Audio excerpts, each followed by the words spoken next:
Alhamdulillah, kita teruskan lagi dengan pelajaran tentang susu kambing ini. Baik, Alhamdulillah. Jadi ini mengingatkan juga Pak Haji kepada almarhumah ibu mentua Pak Haji, yang bila kahwin dulu dengan isteri Pak Haji yang pertama, Kak Yati, ya, masa tu dia ajar apa? Dia ajar buat satu makjun. Dia kata ni bagus untuk tulang, bagus untuk kesihatan. Terima kasih. Apa yang dia ajarkan tu? Salah satunya ialah dengan menggunakan daripada susu kambing. Susu kambing. Kalau tak ada susu kambing, katanya juga boleh ambil daripada susu lembu dan sebagainya. Jadi apa yang kita buat tu, iaitu kita masakkan halba, masak di dalam susu sampai kering. Kemudian halba tu di mesin, dijadikan serbuk. Masya Allah. Bila Pak Haji pergi lihat di negara Arab, rupanya halba ini digunakan untuk ubat sakit gout, asam urat. Memang betul, dia menghilangkan. Jadi sebab itu, kalau siapa nak buat ubat, Pak Haji nak sebutkan begini, cari halba. Indonesia panggil, yang Pak Haji sebut itulah kelabet. Kelabet tu, kelabet yang kuning tu, halba, ambil dia, masuk ke dalam gelas, tuang air panas, tutup, minum untuk asam urat. Masya Allah. Untuk sakit sendi, Masya Allah. Tu di antaranya. Tapi kalau boleh campur halba tu airnya dengan kurma, itu terbaik. Subhanallah. Ya, itu resep daripada orang tua dahulu, ya. Jadi menunjukkan bahawa sudah bermula daripada awal lagi Pak Haji memang berminat dengan resep-resep herba turun temurun ini, masya-Allah, ya. Jadi itu adalah di antaranya. Kemudian apa yang Pak Haji nak sebutkan tadi ialah satu poin penting, iaitu bagaimana nak elakkan darah itu membeku. Kerana apa? Kerana kita bila usia kita semakin lama, macam Pak Haji lah, darah beku. Bila darah beku saja, darah berlengketan. Jadi dia tak cukup oksigen. Bila tak cukup oksigen, sakit kepala. Ya, kemudian dia jadi kesemutan. Jadi makin lemah tubuh badan kita itu. Sebab apa? Darah kita tak berkualiti. Macam mana nak bagi supaya darah jangan membeku? Maka minum susu kambing. Ni, susu kambing ni. Setiap hari kena minum. Dia jadi warm, badan kita jadi panas. Panas itu menunjukkan bahawa darah dia tak berlengketan. Beza dengan kalau kita minum air ais. Air ais itu badan kita jadi dingin, gitu. Bila badan kita jadi dingin gitu, begitulah juga. Cuba Bapak Ibu lihat sup, ketika dia panas, dia mencair. Ketika dia dingin, bagaimana? Kita ambil sup, masukkan ais dekat situ, dia jadi gumpal. Begitu darah. Begitulah darah kita. Dia perlukan sesuatu yang panas. Jadi sebab itu, kalau kita tak ambil susu kambing ini, berartinya kita binasa diri kita sendiri. Binasa. Bukan Pak Haji yang sebut, tetapi ini berdasarkan kepada penelitian. Jadi saya minum kopi radik. Ya bagus, betul. Kopi radik tu juga menguatkan tulang, betul. Kalau ibu hamil minum kopi radik, anaknya itu kuat, lahir-lahir tu dia angkat tangan dah. Bukan angkat tangan, anak tu angkat tangan, dia angkat tangan tu, maksudnya dia gerak-gerak dah tangan tu. Kepala dia selalunya budak, kalau lepas dia bersalin, sebab dia dilahirkan, dia jadi lembek gitu kepalanya. Ini tegak gitu. Pegang pun kuat ni. Dagingnya pegang berat. Sebab apa? Sebab ibu dia minum kopi radik. Tapi bagaimana kalau ibunya minum susu kambing plus dengan kopi radik? Allahu Akbar. Dia pergi ke tulang, dia pergi ke kulit, jadi lembap, dia jadi putih, dia jadi apa lagi? Dia jadi kuat tulangnya itu. Masya Allah. Jadi sebab itulah Pak Haji selalu sebut, ya, apa beza orang yang makan rebung dengan rebung bambu lah, maksudnya rebung bambu dengan orang yang ambil daripada susu soya. ketika hamil? Jawapannya, orang yang ambil susu soya anaknya jadi putih. Orang yang ambil rebung anaknya jadi hitam. Jadi hitam. Betul ke Pak Haji? Silakan, bismillah. Lihatlah nanti. Jangan tanya mak kita pula. Jangan tanya, itu sensitif. Ya, mak suka makan rebung ya. Tak boleh begitu ibu. Walaupun aku diberikan kulit yang hitam, tapi hatiku bersih. Bersih. Ada setengah-setengah orang dia kata, kenapalah kulitku hitam? Tak mengapa. Tak mengapa nak kulit hitam, asal hatinya putih. Yang ni pula ada yang rambut kerinting gitu, dia kata nak kena buat rebonding lagi, nak kena pergi buat lurus rambut tu. Dia kata orang yang rambut kerinting nak buat lurus, orang yang lurus nak kerinting. Macam itulah manusia. Tapi tak mengapa rambut kerinting pun, sebab hatinya itu lurus. Yang penting hati itu.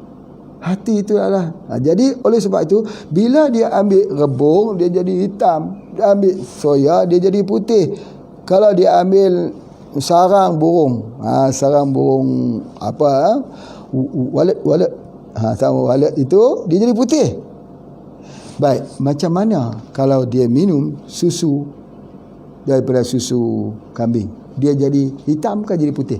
Dia tengok susu warna apa? Putih. Dia putih. Anak tu menjadi putih. Tetapi dia bukan hanya sekadar putih. Kalau yang soya ni, kalau banyak sangat, dia nak pergi kepada hormon perempuan. Anak tu jadi lembut sikit sebagainya. Tetapi kalau kita ambil ini, dia jadi fit. Kalau jadi lelaki, dia jadi fit. Jika perempuan, macam mana? Perempuan pun boleh. Dia sesuai. Yang dikatakan sunnah itu dia sesuai untuk semua. Dia tak kira laki-laki perempuan. Dia jadi fit. Yang penting dia jadi fit, maksudnya tulang dia kuat dan sebagainya. Anak ni kalau tulang dia kuat, imuniti dia kuat. Itu saja. Itu di antaranya. Masya Allah ya, apa yang Pak Haji nak sebutkan tentang untuk otak tadi. Ya, untuk mengelakkan daripada darah kita itu membeku. Baik, subhanallah. Kemudian kita tahu bahawa di dalam susu kambing ini dia ada fatty acid. Fatty acid, kita faham fatty acid itu untuk apa? Dia serat lemak, kolesterol, dia buang. Sebab itu daging kambing itu mengandungi kolesterol yang paling rendah. Sebab apa? Dia tak lekat. Dia punya kolesterol. Jadi macam mana? Ya, kita tak bolehlah makan daging kambing setiap hari. Taklah ada orang macam tu. Tapi susu boleh ambil setiap hari tak? Boleh ambil. Kalau susu boleh ambil setiap hari, berarti kolesterol dalam tubuh badan kita akan makin kurang. Baik, bukan kolesterol saja Pak Ibu. Tubuh badan kita yang lemak itu jadi slim. Ambil setiap hari. Sebab apa? Yang pertama, kalau kita ambil, dia akan jadi lawas. Sebab yang jadi gemuk ni sebab apa? Dengar ni.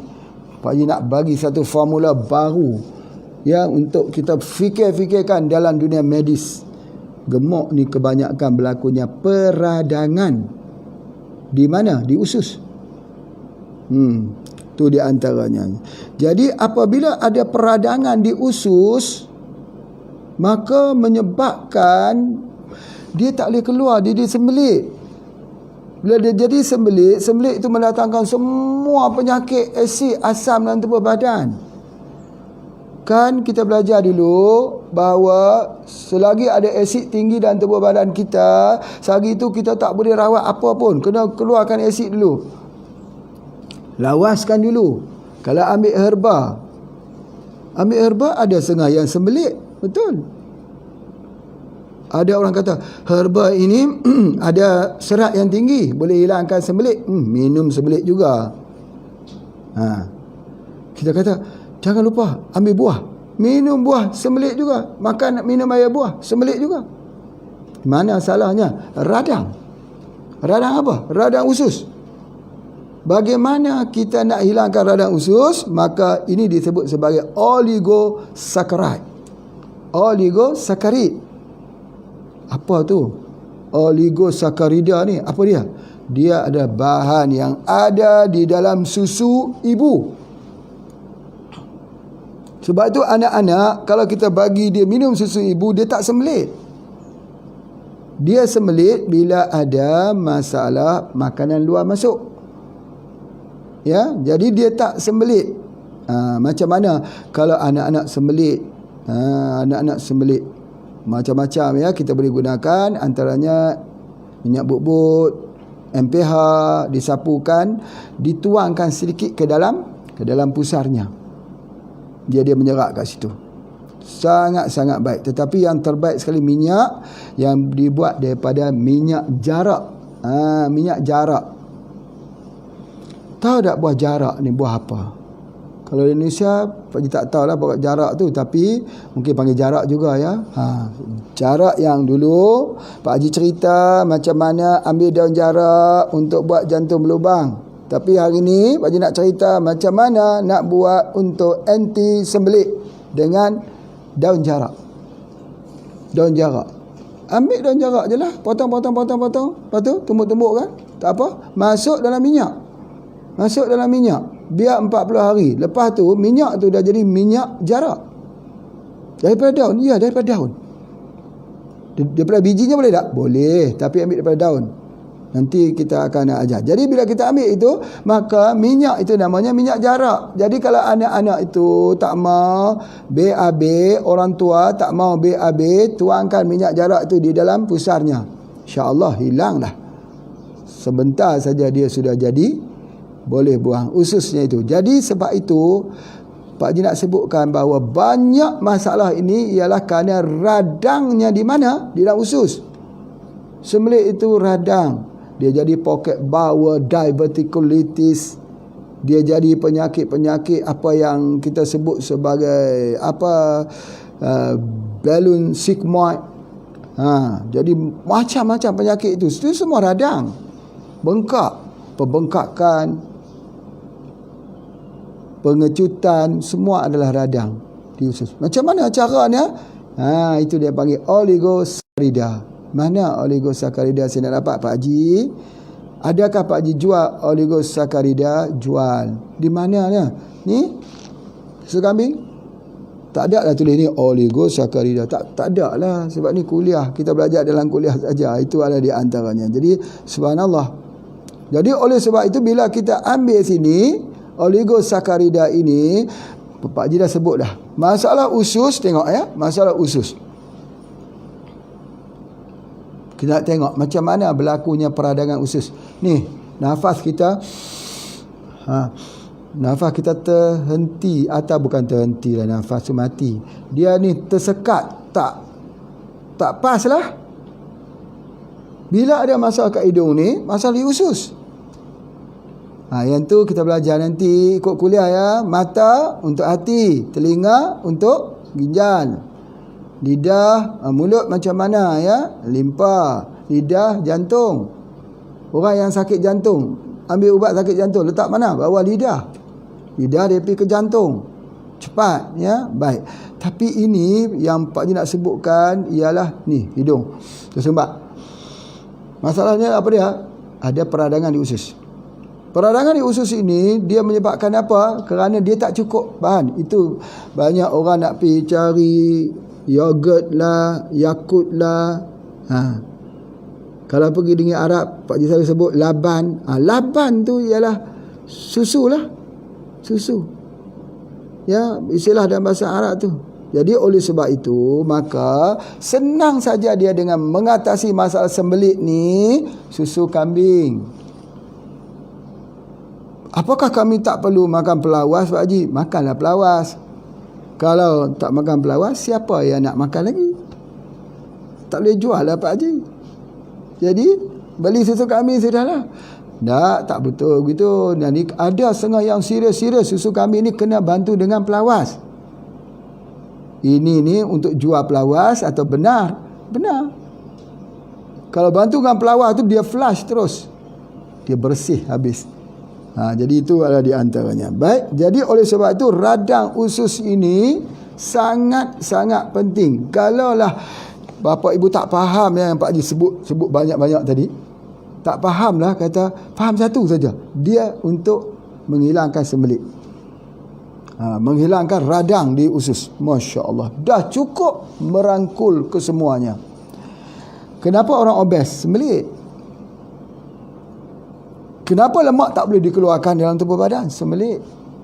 Kenapa jadi sakit jantung? Sembelit. Sebab itu kalau ikut kuliah Pak Haji pada awal, Pak Haji selalu bagi orang sakit jantung dengan pelawah saja. Pasal apa? Apa sebabnya? Apa hubungan jantung dengan usus? Masya Allah. Sebab dengan sembelit itu menyebabkan tekanan di jantung meningkat. Dan bagaimana kita nak memastikan bahawa jantung itu tidak bekerja overwork? Kita bagikan dengan susu kambing. Sebab dia, darahnya itu dia tak kental, tidak teruk dia untuk mempompanya. Masya Allah. Kalau usus sudah elok, maka rambut dia elok. Rambut dia elok. Jadi kalau rambut itu gugur itu masalah usus. Subhanallah, masalah usus dan masalah asid dalam badan. Sebab apa? Usus itu menyebabkan asid asam dalam tubuh badan. Mari kita buat percobaan. Macam mana ni? Apakah percobaannya? Kita bagi susu kambing kepada kucing. Kita bagi susu kambing dekat kucing. Hai tuan kambing pun tak makan susu kambing, tak minum susu kambing, mahal, bagi dekat kucing. Ya tak apa. Kita hadiah kepada kucing kesayangan kita. Kita ambil ini 2 paket, buat daripada 1 gelas yang besar, kita bagi sepiring lah. Bagi dia minum. Sepiring. Dia akan minum, dia suka. Pertama, kenapa kucing terlalu suka dengan susu kambing? Kenapa? Yang ni Pak Haji nak ajar sikit tentang ilmu penghayatan alam. Kenapa harimau bila dia menangkap kuda itu dia makan kuda? Kenapa dia makan perut kuda? Kenapa dia makan perut kuda? Sebab apa? Sebab dalam perut kuda itu ada enzim yang baik untuk tubuh badannya. Air liur kita ni, kalau kita ludah di atas tapak tangan kita ni, kita ludah, kita bagi kepada anjing. Katalah begitu. Tapi bukan Pak Haji nak suruh begitu, tak boleh, haram. Tapi katalah boleh buat begitu. So begitu anjing akan jilat. Bila anjing menjilat di atas tapak tangan itu, kenapa? Sebab insting anjing itu ialah dengan dia lihat ada enzim. Tapi janganlah disalah sangka pula ni ada ilmu pula Pak Haji ajar suruh bagi air liur dekat anjing pula. Itu bukan, jangan jadi fitnah. Ya, tu nak cerita bagaimana insting. Bagaimana sama juga insting ketika kita angkat susu kambing kepada kucing. Insting. Dia akan bagi insting, dia akan pergi, dia akan minum. Sebab apa? Sebab dia tahu inilah dia yang pertama sekali untuk kesihatannya, tulangnya dan sebagainya, bulunya tidak gugur. Cuba kita pegang kita punya kucing kita, pegang, bulu. Kucing duduk, bulu banyak. Duduk atas cushion, tengok ada bulu. Cuba bagi makan dia, bagi minum susu kambing. Itu dia. Jadi oleh sebab itu, maka bagi mereka yang kasih sayang dekat kucing ni lebih-lebih lagi. Ada yang macam tu ya, yang Allah, dia boleh bercakap dengan kucing lagi.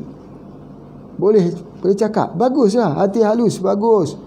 Kalau dia halus dengan kucing, dengan orang lain pun halus juga.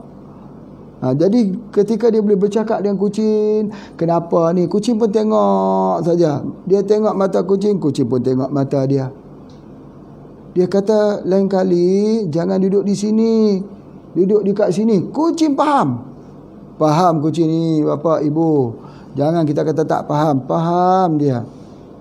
Dia nak mati pun dia tengok tuan dia, tengok aduh sedih saja. Sedih tengok tuan dia. Kita tengok kenapa kucing ni untuk tengok semacam saja, tak bercakap. Mana ada kucing bercakap? Dia lah maksudnya kenapa dia diam. Kucing, ingat ya, kalau kebiasaan dia bunyi iau.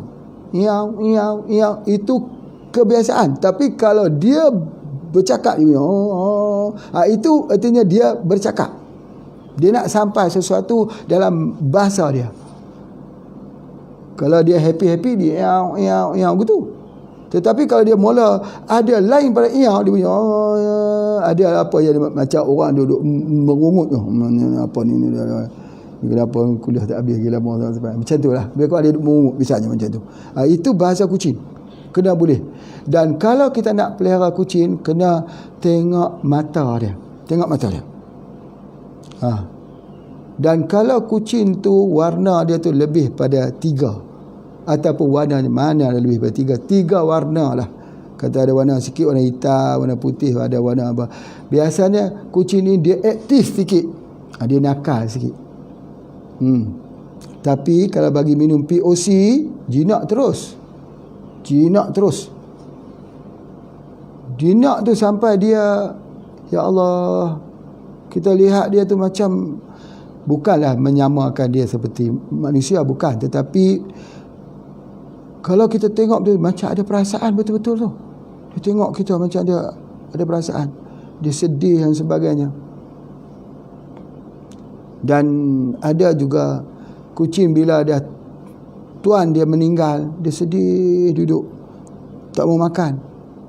Akhirnya dia pun meninggal juga. Ini cerita pasal anjing tu kah? Bukan, anjing tu pun cerita je duduk tunggu tuan dekat stesen kereta api tu. Kereta tu cerita lain. Ini cerita pasal kucing dulu. Kucing istimewa. Tetapi najis kucing tu racun. Ada bakteria. Sebab tu Allah jadikan bila dia pergi BAB, dia kambus. Dia kambus dengan tanah. Tanah tu mematikan bakteria. Masya Allah. Tetapi kucing ni orang kata tetapi kita buat tak berjaya. Apa dia? Ayam, kalau kita ternak ayam, tiba-tiba dia tak boleh berjalan, ambil kaki kucing, urut kaki ayam, katanya macam tu ayam boleh berjalan. Itu tak berjaya. Orang tua suruh buat begitu supaya kucing tu jangan makan ayam, jangan ganggu ayam. Bila kita duk garu-garu gitu, dia tak ganggu sebab ayam ni tak boleh lari. Yang kita pula percaya kalau garu-garu itu dia boleh berjalan, ayam tak boleh jalan juga. Itu masya-Allah ya. Baik, di mana Pak Haji cerita ni? Subhanallah ya. Baik, cerita dia rambut. Bagaimana kucing tadi tak gugur bulunya, begitu juga dengan manusia. Dulu Pak Haji buat dia punya shampoo. Shampoo ni kalau siapa nak buat industri shampoo untuk rambut itu, dia kena ada satu istilah. Dia panggil pH balance. pH balance. Kerana keasaman di bahagian kepala kita ni tak sama seperti keasaman di dalam kulit kita. Jadi sebab itu shampoo untuk kepala ini dia sikit asam. Berapa pH balance-nya? pH-nya 5.5. Itu dia punya pH dia. Jadi oleh sebab itu dia sikit asam lah.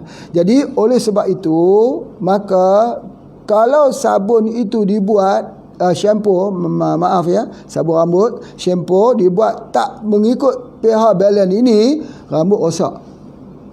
Jadi jangan mudah-mudah ya, mudah-mudah kita buat saja kalau kita tak faham tentang konsep perawatan rambut. Jadi sebab itu Pak Haji tak suka guna banyak shampoo. Kalau guna banyak shampoo, gugur. Banyak orang ni shampoo. Kemudian macam mana? Kita menggunakan minyak. Minyak apa? Minyak BCO atau minyak itu dia minyak buah kemiri.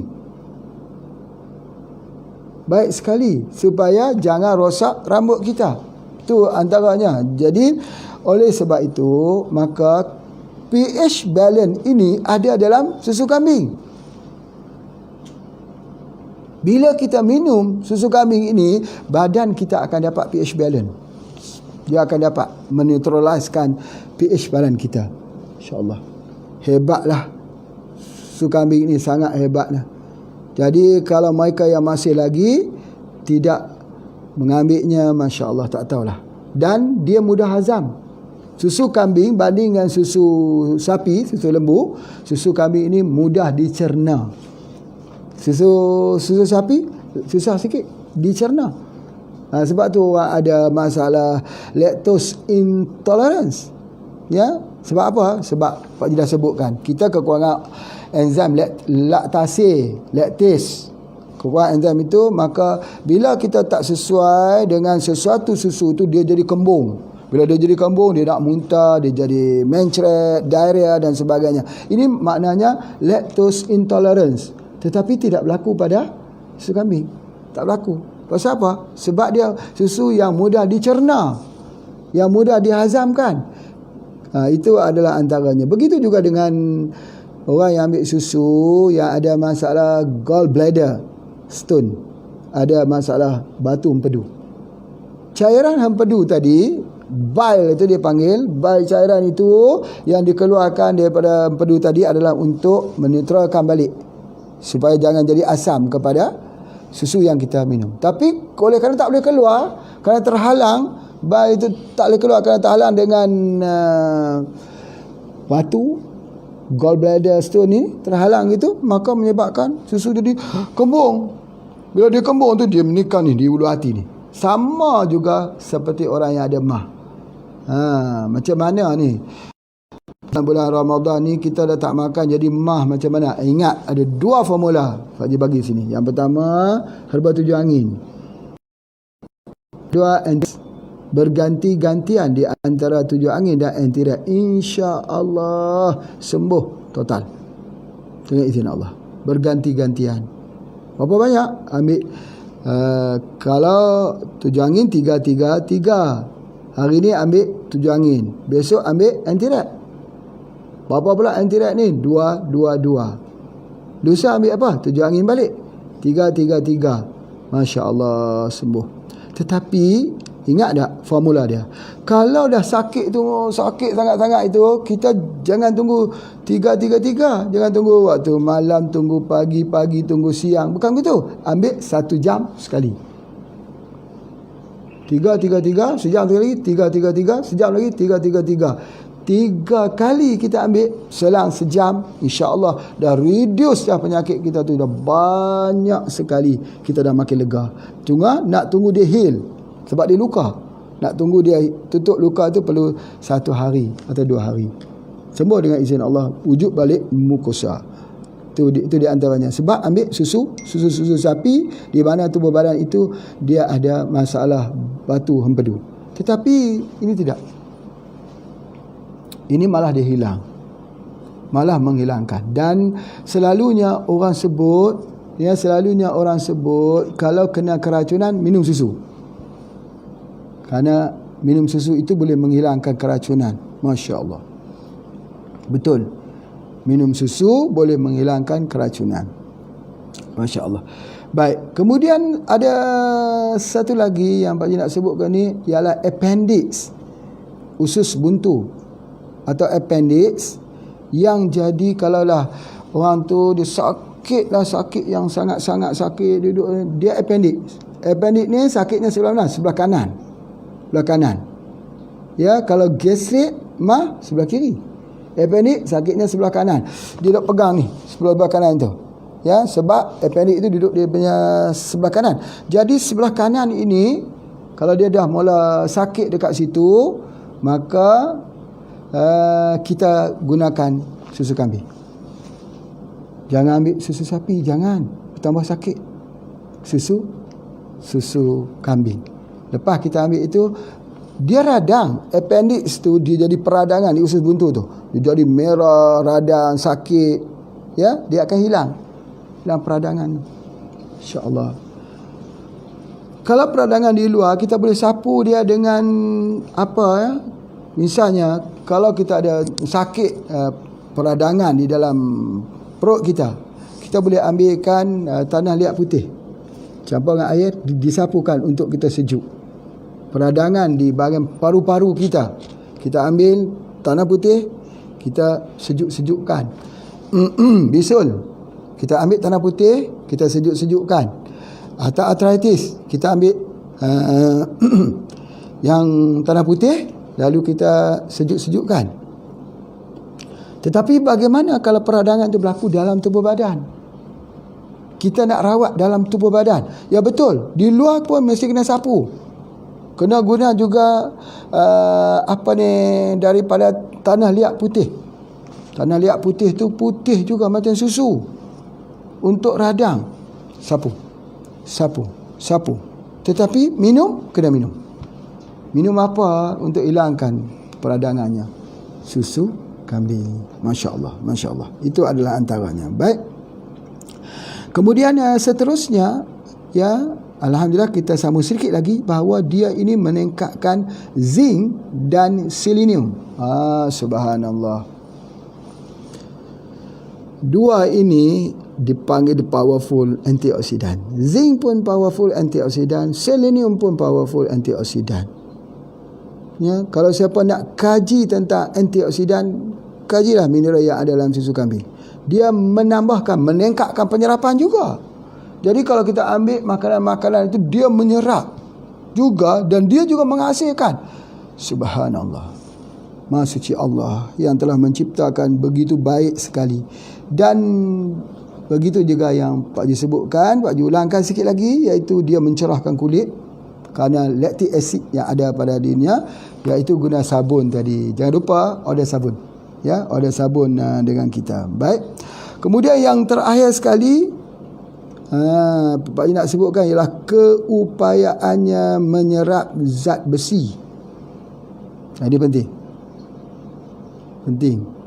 Biasanya orang kata zat besi, anemia. Okey, betul. Tetapi apa yang Pak Haji nak sebutkan, dengan pengambilannya inilah maka tubuh badan itu akan cukup, darah kita itu akan cukup, tak jadi anemia. Pak Haji nak sebutkan sekali lagi, nak ulang-ulangkan sekali lagi, bahawa kalaulah darah itu cukup, insya-Allah. Orang yang anemia, ambil buah kurma, bagus. Ambil susu kambing, bagus. Ambil buah kurma campur dengan susu kambing, terbaik. Itu adalah di antaranya. Baik. Itu saja yang Pak Haji nak sebutkan. Ada orang bertanya, ya, macam mana kalau dengan mata? Macam mana? Allahu Akbar. Dia kaya vitamin A, vitamin A. Vitamin A. Mata itu vitamin A. Inilah juga untuk terangkan mata. Terangkan mata supaya kita dapat jelas. Masya Allah. Jadi kesimpulannya, apa yang Pak Haji nak sebutkan ialah susu kambing ini bukan sebarang minuman.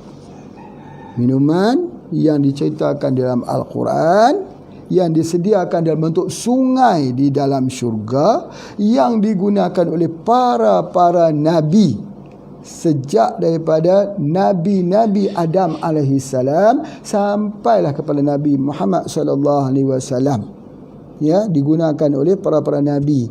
Nabi SAW menyebut bahawa tiadalah mana rasul-rasul yang diutuskan melainkan mereka adalah penggembala kambing. Masya Allah. Kemudian pula dagingnya berkhasiat, tulangnya juga boleh buat sup, berkhasiat, ya, dan susunya itulah yang paling istimewa. Itulah juga kisah bagaimana Rasulullah SAW diberi pilihan antara minuman yang Rasul pilih adalah susu. Allahu Akbar. Mari sama-sama kita membeli Radik ini, minum bersama dengan kopi Radik. Masya Allah.